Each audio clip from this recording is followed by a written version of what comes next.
Assalamualaikum warahmatullahi wabarakatuh. Alhamdulillahirrabbilalamin. Wabihi nasta'in ala umuri dunya waddin. Wassalatu wassalamu ala asrafil anbiya'i wala hawla wala quwata illa billahil aliyyil azim. Perkenalkan, kami dari kelompok 9 ingin mempresentasikan kontribusi peradaban Islam terhadap peradaban Barat. Sebelumnya, saya di sini sebagai moderator. Izinkan saya untuk menjelaskan isi makalah tersebut yang berupa latar belakang, rumusan masalah, dan tujuan. Yang pertama yaitu latar belakang. Sejarah telah membuktikan bahwa kemajuan ilmu pengetahuan di dunia modern menjadi fakta sejarah yang tak terbantahkan. Bahkan bermula dari dunia Islamlah ilmu pengetahuan mengalami transmisi, penyebaran, penularan, dimensi, dan proliferasi. Melalui dunia Islamlah mereka mendapat akses untuk mendalami dan mengembangkan ilmu pengetahuan modern.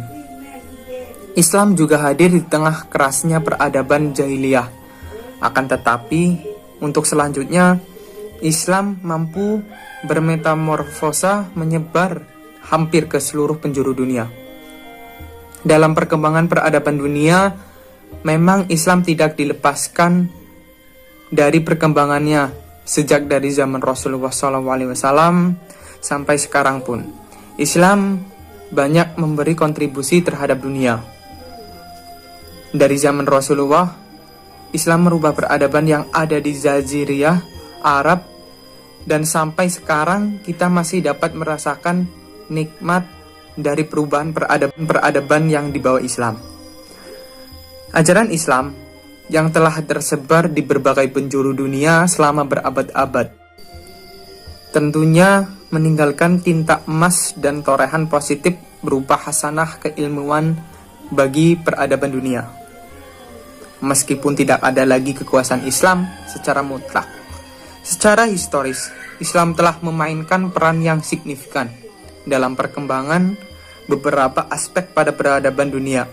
Begitupun setelah selesai kenabian yang ditutup dengan wafatnya Rasulullah SAW. Perkembangan dan pemikiran peradaban Islam dalam sejarahnya telah menunjukkan berbagai varian. Varian itu berupa metode, visi, dan kerangka berpikir yang berbeda dari pemikiran yang satu dengan yang lainnya. Islam dalam ekspansinya tidak hanya mengambil keuntungan materi dari daerah yang dikuasai, melainkan ikut membangun dan memajukan peradaban yang ada dan tetap toleran terhadap budaya lokal yang ada. Selanjutnya, saya di sini akan menjelaskan isi rumusan masalah pada makalah tersebut. Satu, yang pertama, bagaimana pertumbuhan dan perkembangan peradaban Islam. Yang kedua yaitu apa saja faktor penyebab kemajuan dan kemunduran peradaban Islam. Yang ketiga yaitu bagaimana pengaruh peradaban Islam di Barat. Yang keempat, bagaimana kontribusi intelektual Islam terhadap dunia Barat. Tujuan isi makalah tersebut yaitu untuk mengetahui pertumbuhan dan perkembangan peradaban Islam. Yang kedua yaitu untuk mengetahui faktor penyebab kemajuan dan kemunduran peradaban Islam. Yang ketiga yaitu untuk mengetahui pengaruh peradaban Islam di Barat. Yang terakhir yaitu untuk mengetahui kontribusi intelektual Islam terhadap dunia Barat. Untuk selanjutnya yaitu akan dijelaskan materi-materi yang akan dibawakan oleh teman-teman saya. Sebelumnya, Assalamualaikum warahmatullahi wabarakatuh. Saya Fajrul Falah dari kelompok 9 akan melanjutkan presentasi dari kelompok kami. Saya sebagai pemateri pertama, sebelum kami membahas tentang kontribusi peradaban Islam dengan peradaban Barat, saya sebagai pemateri 1 akan sedikit membahas pertumbuhan dan perkembangan peradaban Islam. Jadi berkembangnya agama Islam sejak 14 abad silam turut mewarnai sejarah peradaban dunia. Bahkan pesatnya perkembangan agama Islam itu baik terjadi di barat maupun timur. Pada abad ke-8 sampai 13 Masehi, agama Islam mampu menguasai berbagai peradaban yang ada sebelumnya. Sehingga tidak salah bila peradaban Islam ini dianggap sebagai salah satu peradaban yang paling besar pengaruhnya di dunia. Bahkan hingga kini berbagai jenis peradaban Islam masih dapat kita saksikan di berbagai negara-negara bekas kekuasaan Islam dahulu, seperti halnya Baghdad atau Irak, Andalusia atau Spanyol, Mesir, Turki, Damaskus, Kufah, dan lain sebagainya. Menurut Ma'ruf Misbah, Ja'far Sanusi, Abdullah Qusairi, dan Said Saroni dalam bukunya Sejarah Peradaban Islam menyebutkan setidaknya ada 2 sebab dan proses pertumbuhan peradaban Islam, baik dari dalam maupun luar Islam. Dari dalam Islam itu sendiri, perkembangan peradaban, kebudayaan, dan peradaban Islam itu dikarenakan sumbernya langsung dalam Al-Quran dan As-Sunnah yang mempunyai kekuatan luar biasa. Sedangkan dari luar Islam, peradaban Islam itu berkembang disebabkan proses penyebaran Islam yang dilandasi dengan semangat persatuan, perkembangan institusi negara, perkembangan ilmu pengetahuan, dan perluasan daerah Islam. Menurut Ma'ruf Misbah juga bersama kawan-kawannya tadi yang saya sebutkan, perkembangan peradaban Islam yang dilandasi dengan semangat persatuan Islam telah ditanamkan oleh Rasulullah SAW sejak awal perkembangan Islam di Timur Tengah. Kemudian dalam praktiknya, seiring dengan makin luasnya wilayah kekuasaan Islam, gesekan dan kebudayaan masyarakat setempat mempengaruhi umat Islam untuk mengadopsi dan mewarnai peradaban lokal yang disesuaikan dengan ajaran Islam. Dari proses semacam inilah peradaban Islam terus berkembang dari peradaban kebudayaannya, bangunan, bahasa, adat istiadat, hingga pada ilmu pengetahuan. Nah, mungkin ini saja yang dapat saya sampaikan. Kemudian nanti akan dilanjut oleh pemateri-pemateri selanjutnya. Dari saya cukup sekian. Bila ada kesalahan dan kekurangan mohon maaf. Assalamualaikum warahmatullahi wabarakatuh. Assalamualaikum warahmatullahi wabarakatuh. Perkenalkan, mas saya Muhammad Ade Sulaiman dari kelompok 9 akan menjelaskan tentang penyebab atau faktor yang menyebabkan kemajuan dan kemunduran peradaban Islam. Dinamika peradaban Islam ini dipengaruhi oleh konteks politik, sosial, agama, dan budaya yang melekat di dalamnya. Pada masa peradaban Islam awal atau klasik, pertengahan, sampai modern ini memiliki nuansa atau dimensi yang berbeda-beda yang memiliki keunggulan satu sama lain. Pada masa kemajuan Bani Abbasiyah yang terjadi pada masa kekhalifahan Harun ar-Rasyid dan anaknya yaitu Al-Ma'mun, pada masa ini pula ilmu pengetahuan agama Islam dan ilmu pengetahuan umum mengalami masa keemasan dan kemajuan. Ilmu pengetahuan agama Islam antara lain ilmu fikih, ilmu hadis, ilmu tafsir, ilmu kalam, dan ilmu tasawuf, serta ilmu pengetahuan umum yaitu ilmu kedokteran, ilmu astronomi, ilmu ekonomi, ilmu sejarah, dan ilmu bahasa. Pada masa ini disebabkan pada orientasi peradaban yang diarahkan pada kemajuannya ilmu pengetahuan dan bukan pada perluasan wilayah. Pada masa kemajuan ini ditandai dengan adanya dua faktor yang menjadi penyebab kemajuannya. Antara lain terjadinya perpaduan antara bangsa Arab dengan bangsa-bangsa lain yang telah mengalami perkembangan ilmu pengetahuan. Yang kedua, gerakan penerjemahan buku-buku dari budaya Yunani ke dalam bahasa Arab. Keterbukaannya Islam terhadap peradaban bangsa-bangsa lain ini membuat Islam semakin maju dan semakin tinggi akan perihal peradabannya. Sedangkan yang menjadi sebab kemunduran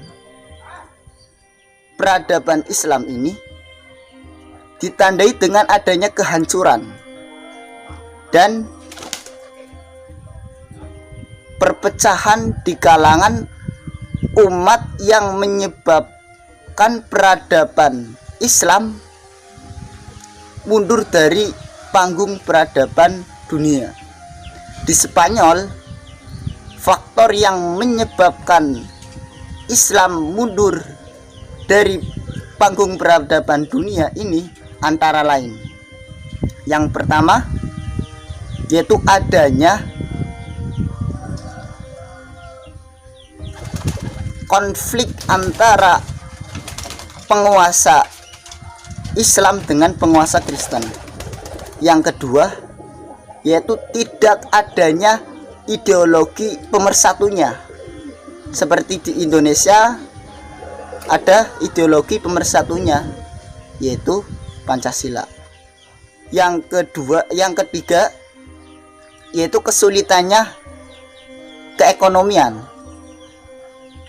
Yang keempat yaitu tidak jelas sistem peralihan kekuasaan. Yang kelima yaitu letaknya terpencil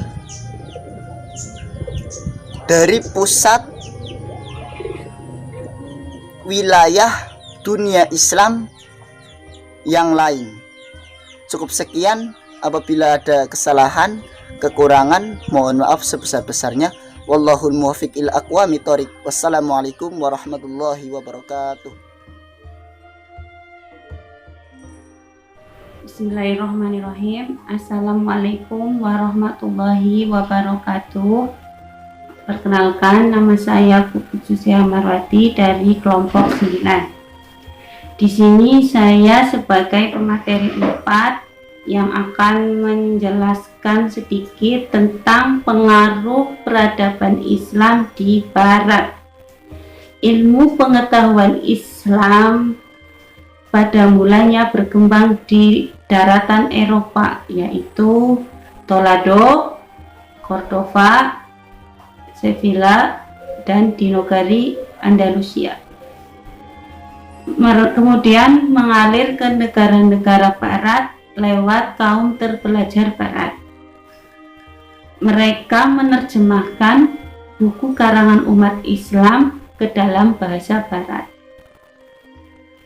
Kaum terpelajar Barat tersebut diantaranya adalah 1. Al-Borabet. Beliau berpendidikan Islam, ahli matematika, dan sebagai ahli filsafat Inggris yang masyhur. Yang kedua, Mazarabes. Beliau beragama Islam, tetapi karena terpaksa oleh lingkungan Barat yang Kristen dan supaya tidak dicurigai, maka beliau mengubah namanya menjadi Petrus Alfonsi. Beliau ke Inggris dan menjadi doktor Raja Istana Henry I.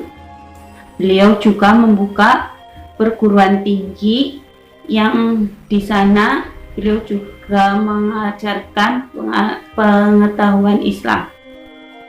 Yang ketiga adalah Arsideakon Domenico Guglielmi. Beliau mendirikan Bait Al-Hikmah. Di sini adalah tempat buku bahasa Arab. Yang keempat adalah Ibnu Dawud. Beliau seorang agama Islam bangsa Yahudi, dan beliau juga menerjemahkan buku-buku bahasa Arab ke dalam bahasa lain mengenai ilmu astronomi dan astrologi. Yang kelima adalah Gerard Cremona. Beliau lahir di Cremona, Italia pada tahun 1114 Masehi. Beliau menerjemahkan buku tentang filsafat, matematika, dan kedokteran. Dari uraian di atas dapat kita simpulkan bahwa pada masa keemasan Bani Abbasiyah dicapai pada periode pertama. Masa keemasan tersebut dapat kita lihat dengan semakin meluasnya pemerintahan Bani Abbasiyah dan berpindahnya ibu kota ke Baghdad, di mana ibu kota Baghdad merupakan pusat intelektual pada masa itu. Pada periode sekarang ini mungkin yang kita kenal dengan sebutan The Golden Age. Sebenarnya pada pemerintahan Bani Abbasiyah banyak terjadi pemberontakan, tetapi periode pertama ini pemberontakan dapat diatasi meskipun belum sampai ke akar-akarnya. Pemerintahan Bani Abbasiyah mencapai keemasan juga didukung oleh beberapa faktor. Di antaranya sebagai penerjemah memberi pendapatnya. Hal ini dilakukan karena keterbatasan manusia dalam berpikir. Cara inilah yang terbaik dalam memajukan ilmu pengetahuan. Cara ini juga tidak akan berhasil jika tidak didukung oleh seluruh rakyat. Dari sinilah muncul para intelektual muslim yang sangat berpengaruh dalam ilmu pengetahuan. Al-Mahdi, Al-Hadi, Harun Ar-Rasyid, Al-Ma'mun, Al-Mu'tasim, Al-Wasik, dan Al-Mutawakkil merupakan orang-orang piawai dengan ilmu pengetahuan dan akhlak yang mulia. Mereka bisa membawa nama baik sebuah bangsa umumnya dan kekhalifahan khususnya, sehingga di mata dunia disebut sebagai tokoh-tokoh atau ilmuwan masa keemasan di zaman Khalifah Abbasiyah. Dari beberapa khalifah yang memimpin pada periode pertama, dapat disimpulkan bahwa masa keemasan pada masa pemerintahan Khalifah Al-Mahdi, Harun Ar-Rasyid, Al-Ma'mun, Al-Mu'tasim, Al-Wasik, dan Al-Mutawakkil. Tetapi ada anggapan bahwa pada masa Khalifah Harun Ar-Rasyid lah puncak keemasan di antara khalifah-khalifah lainnya. Salah satu sebab timbulnya anggapan tersebut adalah beliau mendirikan Baitul Hikmah yang merupakan institusi kebudayaan dan pikiran yang cemerlang pada saat itu. Tetapi pada masa keemasan Bani Abbasiyah juga lahir tokoh-tokoh intelektual muslim, seperti diantaranya adalah Al-Farabi, Ibnu Sina, Ibnu Rusyid, Al-Ghazali, Al-Hawarizmi, dan Al-Battani. Semua tokoh-tokoh di atas sangat berperan dalam perkembangan ilmu pengetahuan di masa Bani Abbasiyah tersebut. Terima kasih. Wassalamualaikum warahmatullahi wabarakatuh. Assalamualaikum warahmatullahi wabarakatuh. Baik, terima kasih untuk moderator dan juga pemateri-pemateri sebelumnya. Untuk kali ini saya akan sedikit membacakan tentang kontribusi intelektual Islam terhadap dunia barat. Dalam masa lebih dari 7 abad, kekuasaan Islam di Spanyol telah mencapai kejayaannya di sana. Banyak prestasi yang mereka peroleh, bahkan pengaruhnya membawa Eropa dan kemudian dunia kepada kemajuan yang lebih kompleks. Spanyol adalah negeri yang subur. Kesuburannya itu mendatangkan penghasilan ekonomi yang tinggi dan banyak menghasilkan pemikir-pemikir Islam. Masyarakat Spanyol Islam merupakan masyarakat majmuk yang terdiri dari komunitas-komunitas Arab. Tidak hanya itu, perkembangan ilmu pengetahuan dalam dunia Islam di abad pertengahan juga didukung dengan adanya kekuatan sistem pendidikan Islam yang intelektual dan juga dinamis, sehingga mampu menghasilkan cendekiawan-cendekiawan yang besar pada hampir di segala bidang keilmuan. Hal inilah yang pada akhirnya dapat memberikan kontribusi yang besar terhadap perkembangan ilmu pengetahuan di masa-masa selanjutnya, terutama di Barat.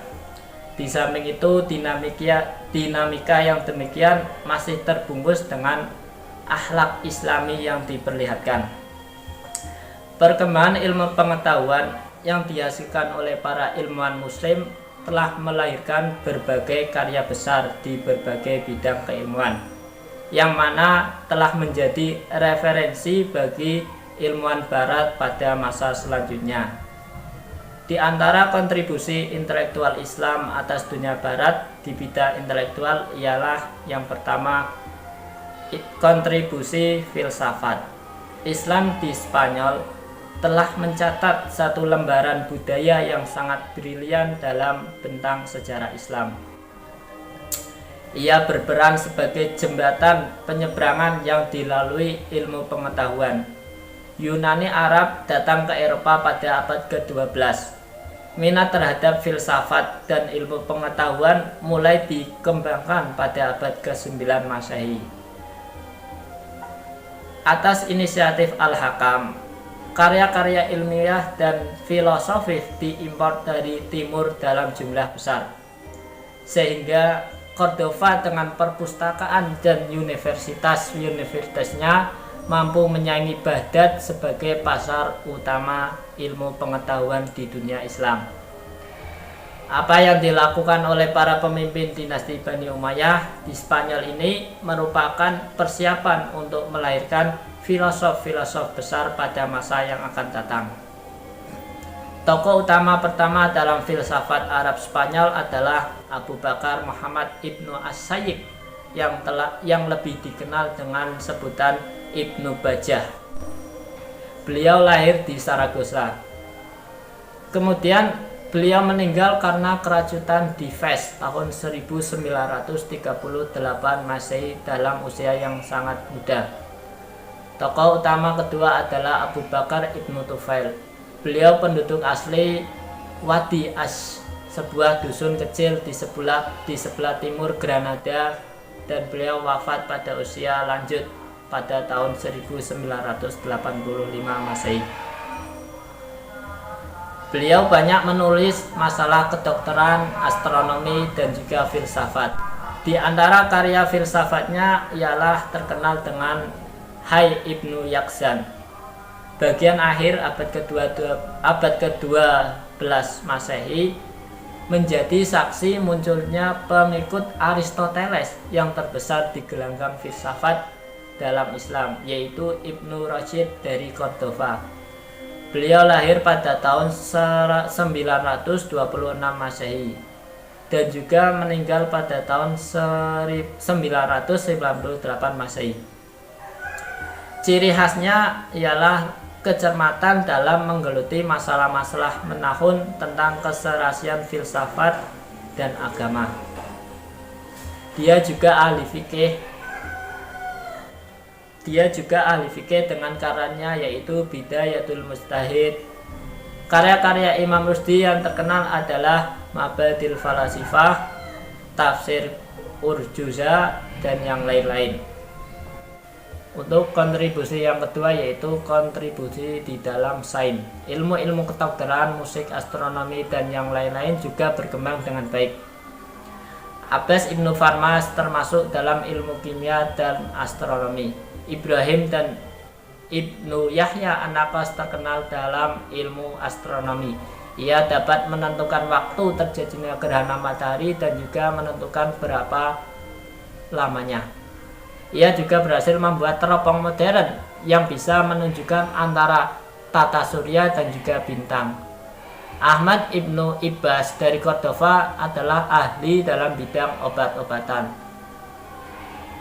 Al-Hasan binti Abi Ja'far, saudara perempuan Al-Hafidh, adalah dua orang ahli kedokteran dari kalangan wanita. Para dokter ahli kedokteran yang terkenal antara lain, yang pertama Thalib Ibnu Qurra, dianggap sebagai bapak ilmu kimia. Yang kedua Ar-Razi, karangannya terkenal dalam bidang penyakit campak dan cacar. Yang ketiga Ibnu Sina. Ibnu Sina ialah disebut dengan nama Avicenna. Di samping seorang filosof, beliau juga seorang dokter dan ahli musik. Dalam bidang sejarah dan geografi, melahirkan banyak pemikir terkenal. Ibnu Jubar dari Valencia menulis tentang negeri-negeri Muslim, Mediterania, dan juga Seolia, dan Ibnu Battuta dari Fakir mencapai Samudra Pasai dan Cina. Ibnu Al-Hatib menyusun riwayat Granada, sedangkan Ibnu Khaldun dari Tunis adalah perumus filsafat sejarah. Kontribusi yang nomor 3 yaitu fikih. Dalam bidang fikih, Spanyol Islam dikenal sebagai penganut mazhab Syafi'i. Yang memperkenalkan mazhab Syafi'i di sana adalah Ziyad bin Abdurrahman. Perkembangan selanjutnya ditentukan oleh Ibnu Yahya yang menjadi qadhi pada masa Hisham bin Abdurrahman. Ahli-ahli fikih yang lainnya ialah Abu Bakar Ibnu Al-Qutiyah, Munzir Ibnu Sa'id Al-Batuti, dan juga Hamas. Selanjutnya kontribusi di dalam musik dan kesenian. Dalam bidang musik dan seni suara, Islam mencapai kecemerlangan dengan tokohnya yaitu Al-Hasan Ibnu Nafi yang dijuluki dengan nama Zaryab.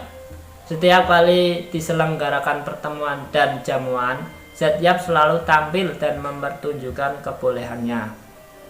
Untuk kontribusi yang terakhir yaitu di dalam bidang bahasa dan juga sastra. Bahasa Arab telah menjadi bahasa administrasi dalam pemerintahan Islam di Spanyol. Hal itu dapat diterima oleh orang-orang Islam dan non-Islam. Bahkan penduduk asli Spanyol menomorduakan bahasa asli mereka.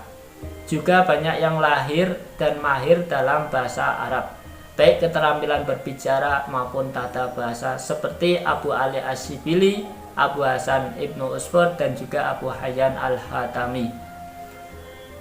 Seiring berjalannya kemajuan bahasa tersebut, karya-karya sastra banyak bermunculan, seperti Al-Iqdul Farid, karya Ibnu Arabi, dan juga Ad-Dzakirah fi Mahasin Al-Jaziyah oleh Ibnu Basam, serta kitab Al-Qalaid karya Al-Fatih Ibnu Hakon. Demikian materi yang dapat kami bacakan.